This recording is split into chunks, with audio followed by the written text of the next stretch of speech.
ముఖ్యంగా నిన్న రాష్ట్ర కేబినెట్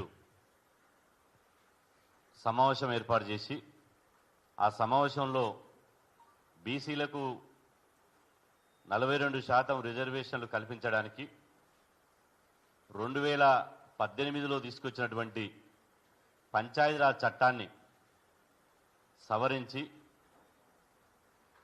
అదేవిధంగా అసెంబ్లీని ప్రోరోగ్ చేస్తూ ఒక ఆర్డినెన్స్ తీసుకొచ్చి ఆ ఆర్డినెన్స్ ద్వారా గవర్నర్కు పంపి గవర్నర్ గారి ఆమోదం తర్వాత ఈ జరిగేటువంటి పంచాయతీరాజ్ ఎన్నికలలో బీసీలకు 42% రిజర్వేషన్లు కల్పించాలని నిన్న కేబినెట్లో నిర్ణయించడాన్ని యావత్ బీసీ సమాజంగా మేము స్వాగతిస్తున్నాం.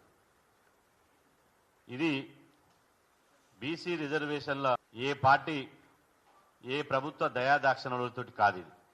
ఇది మా హక్కు. మేము 60% ఉంటే 42% రిజర్వేషన్ అని చెప్పింది. కాబట్టి మా హక్కు ఏంది? మా సోదర ఎస్సీలకు ఎస్టీలకు వాళ్ళకు జనాభా ప్రకారం ఉన్నాయి. మా సోదరులు అగ్రవర్ణాలకు వాళ్ళకు జనాభా ప్రకారం ఉన్నాయి. జనాభా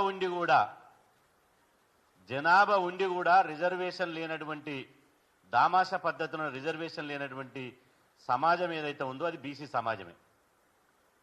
మరి బీసీ సమాజానికి వాస్తవంగా ఎప్పుడో 60% రిజర్వేషన్ కల్పించాలి.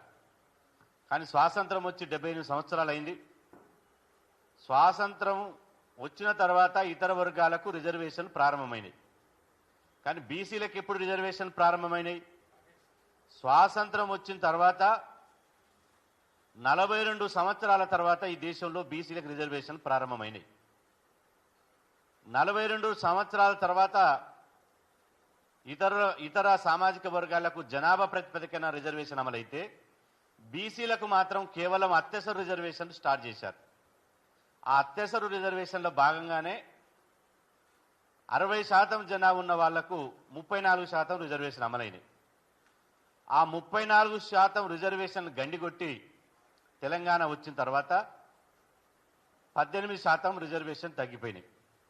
మళ్ళీ ప్రతిపక్షంలో ఉన్నప్పుడు కాంగ్రెస్ పార్టీ మేము అధికారంలోకి వస్తే 42% రిజర్వేషన్లు ఇస్తామని చెప్పి ఇవాళ కాంగ్రెస్ పార్టీ కామారెడ్డి డిక్లరేషన్లో ఒక హామీ ఇచ్చింది. ఆ హామీని అమలు చేయాలని చెప్పి బీసీ సంఘాలుగా గత 18 నెలలుగా మేము సుదీర్ఘంగా పోరాటం చేస్తున్నాం. ఎక్కడ రాజీ పడకుండా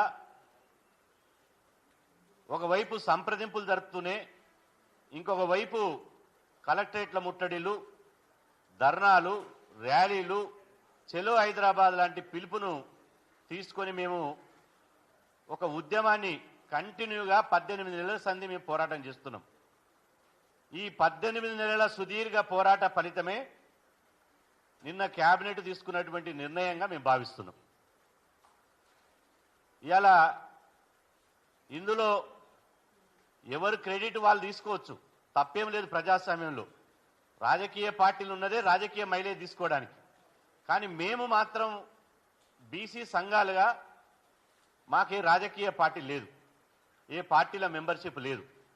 రాజకీయ ప్రయోజనాల కోసం మేము మాట్లాడం, రాజకీయ ప్రయోజనాల కోసం మేము ఉద్యమాలు చేయం. మా యొక్క ప్రయోజనాలల్లా మా బీసీ కులాల ప్రయోజనాలు మాత్రమే. మా బీసీలకు దామాషా పద్ధతిన ఒక హక్కుగా రావాల్సినటువంటి రాజ్యాంగబద్ధమైనటువంటి రిజర్వేషన్లు రావడం కోసమే మేము కొట్లాడుతున్నాము. ఇది సమాజం దయచేసి గమనించాలి. ఈరోజు ఉన్నట్టుండి క్యాబినెట్లో తీర్మానం చేసిరు, ఇది అమలైతాయా కాదా అని కొంత సందేహాలు ఉన్నాయి. అది వాస్తవమే. కానీ నేనేమంటున్నంటే ఇంట్లో ఎలుకలు ఉన్నాయని చెప్పి ఇల్లు తగలబెట్టుకోం కదా. ఇంట్లో ఎలుకలు ఉన్నాయని చెప్పి ఇల్లు మొత్తం తగలబెట్టుకుంటామా? ఇవాళ